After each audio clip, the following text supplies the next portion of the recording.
Hello दोस्तों, स्वागत है आप सबका स्टडी 09 में। जैसा कि आपको पता है कि पेट का पेपर नज़दीक आ गया है। 15-16 को एग्जाम है। सबका सेंटर भी पता चल गया होगा। तो मैं प्रयास कर रहा हूं कि आप लोगों के लिए कुछ क्वेश्चन आंसर लेकर आऊं जो आपके एग्जाम के लिए डायरेक्टली इंपॉर्टेंट हो। ठीक है, तो चलिए देखते हैं। इसमें कुछ इंपॉर्टेंट क्वेश्चन देखेंगे हम लोग, उसका डिस्कशन भी जरूर देखेंगे। तो जैसा कि आपके पास पहला क्वेश्चन आ रहा है, संविधान सभा के कार्य संचालन समिति के अध्यक्ष कौन थे? तो इसका राइट आंसर होगा कन्हैयालाल मणिकलाल मुंशी। ध्यान दीजिएगा दोस्तों, आप थोड़ा सा कंफ्यूज हो सकते हैं। कार्य संचालन की जगह लिख कर आ जाएगा संचालन समिति का अध्यक्ष कौन है, तो इसका राइट आंसर होगा राजेंद्र प्रसाद।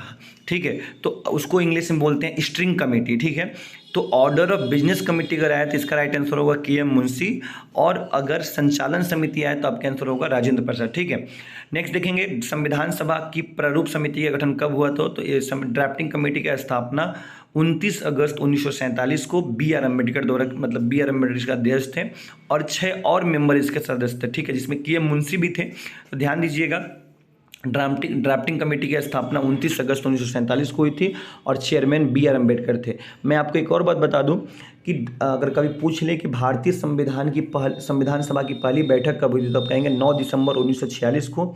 और 9 दिसंबर की पहली बैठक में ही बी एन राव ने, बेनिगल नरसिंह राव ने संविधान सभा का प्रारूप ड्राफ्ट पहली बार पेश किया। ठीक है, तो कभी पूछ ले कि संविधान में संविधान का ड्राफ्ट किसने पेश किया, तो आप कहेंगे बी एन राव। ठीक है, नेक्स्ट देखिए, संविधान के किस भाग में आपात उपबंध का उल्लेख किया गया है? तो दोस्तों मैं बता दूं, इसका राइट आंसर होगा भाग 18। भाग 18 के आर्टिकल 352 से लेकर 360 में इमरजेंसी की बात की गई है। आर्टिकल 352 जो है नेशनल इमरजेंसी की बात करता है, आर्टिकल 356 स्टेट इमरजेंसी की बात करता है, और आर्टिकल 360 जो है फाइनेंस इमरजेंसी की बात करता है। आर्टिकल 352 के तहत भारत में इमरजेंसी 3 प्रकार से लगाई जा सकती है, युद्ध, बाह्य आक्रमण और सशस्त्र विद्रोह। सशस्त्र विद्रोह जो है, जिसको इंग्लिश में आर्म्ड रिवेलियन कहा जाता है, सशस्त्र विद्रोह शब्द भारतीय संविधान में नहीं था। इसे 44वां संविधान संशोधन 1978 में जोड़ा गया था। ठीक है, किसके जगह पे? इंटरनल डिस्टर्बेंस के जगह पे, आंतरिक अशांति की जगह पर। ठीक है, ध्यान दीजिएगा, 356 के तहत और 365 के तहत राज्यों में इमरजेंसी लगाई जाती है। मैं बता दूं आपको, सबसे ज़्यादा स्टेट इमरजेंसी यूपी में लगा है, लगभग 9 बार। ठीक है, ध्यान रखेंगे आप लोग। तो इसका राइट आंसर सी होगा। नेक्स्ट देखेंगे आप लोग क्वेश्चन, भारतीय संविधान विधि द्वारा स्थापित प्रक्रिया की संकल्पना किस देश के संविधान से ली गई है? तो इसका आंसर होगा जापान होगा, जिसको हम बोलते हैं इंग्लिश में प्रोसीजर स्टेबलाइज बाय लॉ। जो भी प्रोसीजर मतलब अगर लॉ के द्वारा स्टेबलाइज होगा उसी को फॉलो किया जाएगा भारत में, ऐसा बात बताई गई है। ठीक है, नेक्स्ट देख रहे हैं क्वेश्चन आप लोग, निम्नलिखित में से कौन सा कथन प्रस्तावना के विषय में सही नहीं है? तो इसका आंसर डी होगा, प्रस्तावना न तो विधायिका की शक्ति का स्रोत है और न ही उसकी शक्ति पर प्रतिबंध लगाने वाला है, क्योंकि जो ये बात लिखी गई ना वो सही है। ठीक है, आगे क्या लिखा है, ये गैर न्यायिक है, ये भी बात सही है। तो इसमें पूछ रहा है सही नहीं है, तो दोनों ही सही है। ठीक है, तो इसका मतलब ये होगा कि दोनों सही नहीं है अगर है तो, अगर हम देखें इसका, तो न तो एक है न तो 2 है, तो इसका राइट आंसर डी होगा। ठीक है, दोनों ही यहाँ पे सही की बात सही है, पर पूछ रहा है सही नहीं है, तो दोनों गलत नहीं है। ठीक है, ठीक है, तो इसका आंसर डी होगा। नेक्स्ट देखेंगे, संविधान का कौन सा अनुच्छेद घोषित करता है कि मूल अधिकारों से असंगत या उनका अल्पीकरण करने वाली विधेयक शून्य होगी? तो इसका आंसर बी होगा, अनुच्छेद 13। मैं आपको बता दूं, बड़ा अच्छा एक क्वेश्चन बनता है, बार बार पूछा जाता है। देखिए, भारतीय संविधान में भाग 3 में मूल अधिकार की बात की गई, भाग 3 में मूल अधिकार की बात की गई, जो कि अमेरिका के संविधान से लिया गया है। आर्टिकल 12 से लेकर 35 तक मूल अधिकारों की बात की गई है, और मूल अधिकार किसी व्यक्ति के चौमुखी विकास के लिए बहुत इंपॉर्टेंट होता है। और मैं आपको बता दूं, अनुच्छेद 13 में ये बात बताई गई है, अगर कोई भी सरकार मूल अधिकारों के खिलाफ अगर कोई कानून बनाता है तो उसको जो है कि अनुच्छेद 13 के तहत सुप्रीम कोर्ट द्वारा उसको शून्य घोषित किया जा सकता है।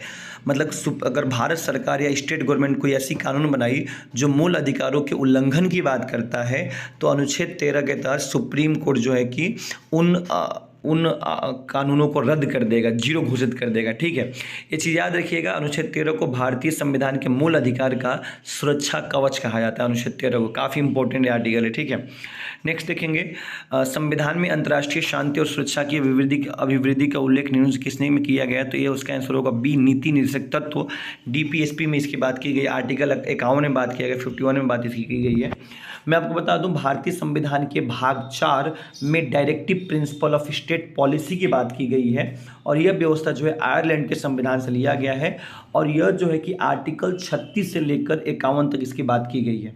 एक्चुअली डीपीएसपी जो है ना लागू तो नहीं हो सकता है, पर डीपीएसपी में जो बातें बताई गई हैं उसके अनुसार अगर राज्य उसको फॉलो करेंगे तो एक वेलफेयर स्टेट की स्थापना कर सकते हैं, कल्याणकारी राज्य की स्थापना कर सकते हैं। ठीक है, तो एक्चुअली डीपीएसपी में जो बात बताई गई है उसको मानकर उसका उद्देश्य यही है कि एक कल्याणकारी राज्य की स्थापना करना है। तो कई बार आपके एग्जाम में क्वेश्चन आता है कि डीपीएसपी का या क्या उद्देश्य क्या है, तो आप कहेंगे एक कल्याणकारी राज्य की स्थापना करना, एक वेलफेयर स्टेट की स्थापना करना। ठीक है, नेक्स्ट देखिए क्वेश्चन 8, निम्न में से कौन केंद्र राज्य संबंधों पर गठित सरकारी आयोग का सदस्य नहीं है? तो इसका वैसे तो आंसर इसका डी होगा, मुरारी देसाई, पर मैं थोड़ा सा आपको बता दूं सरकारिया कमीशन की स्थापना जो है ना, सरकारिया कमीशन की स्थापना जो है 1983 में हुई थी, 1983 में हुई थी। ठीक है, 1983 में हुई थी और ये अपना रिपोर्ट जो है 1987 में दिया था।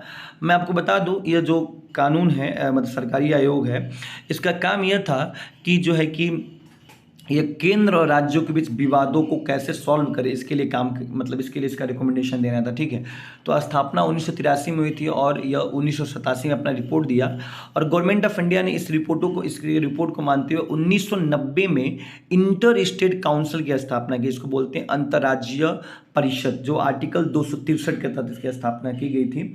और ध्यान रखिएगा इंटर स्टेट काउंसिल के जो चेयरमैन होते हैं वो प्रधानमंत्री होते हैं। इंटर स्टेट काउंसिल का मेन काम यही है कि केंद्र और राज्यों के बीच में जो विवादें हो रही हैं, डिस्प्यूटेड हो रही हैं, उसको कैसे सॉल्व किया जाए, इसके लिए काम करना होता है। ठीक है, तो इसका राइट आंसर डी होगा।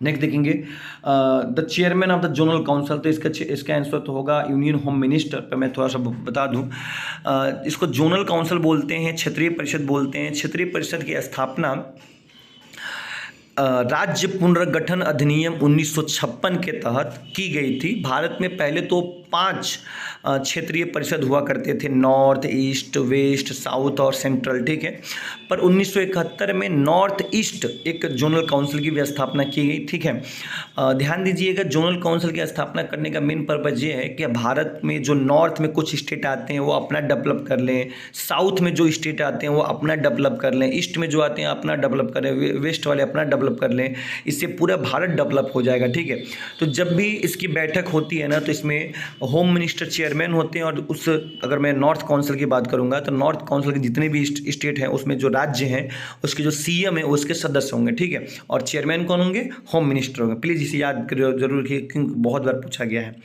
नेक्स्ट क्वेश्चन देखते हैं हम लोग।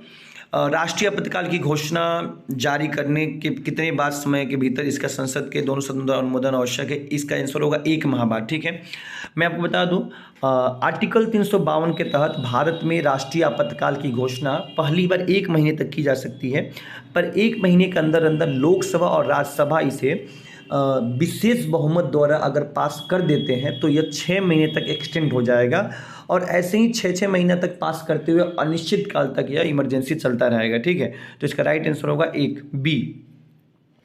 नेक्स्ट देखेंगे घाटे की वित्त व्यवस्था का अर्थव्यवस्था पर क्या प्रभाव पड़ता है? तो मुद्रा आपूर्ति में वृद्धि होती है, पैसा मार्केट में बढ़ जाता है। ठीक है, नेक्स्ट देखेंगे नेशनल फूड सिक्योरिटी मिशन कब लॉन्च किया गया था? 2007 में लॉन्च किया गया था। पर ध्यान दीजिएगा नेशनल फूड सिक्योरिटी एक्ट अधिनियम, राष्ट्रीय खाद्य सुरक्षा अधिनियम 2013 में आया था मनमोहन सिंह सरकार द्वारा। ठीक है, नेक्स्ट देखिए भारत में मुद्रास्फीति को कैसे मेजर किया जाता है, कैसे काउंट किया जाए, मतलब उसका मापन कैसे किया जाता है? तो इसका आंसर होगा consumer price index. Consumer price index जो है इसमें गुड्स और सर्विस दोनों को मापन किया जाता है और यह नेशनल स्टैटिस्टिक्स ऑर्गेनाइजेशन NSO द्वारा जारी किया जाता है मोस्टली। ठीक है, एक चीज़ मैं और बता दूं इन्फ्लेशन क्या होता है पहले समझिए। तो इन्फ्लेशन में एक्चुअली होता ही है कि मार्केट में पैसे की जो सप्लाई वो बढ़ जाती है, लिक्विडिटी बढ़ जाती है।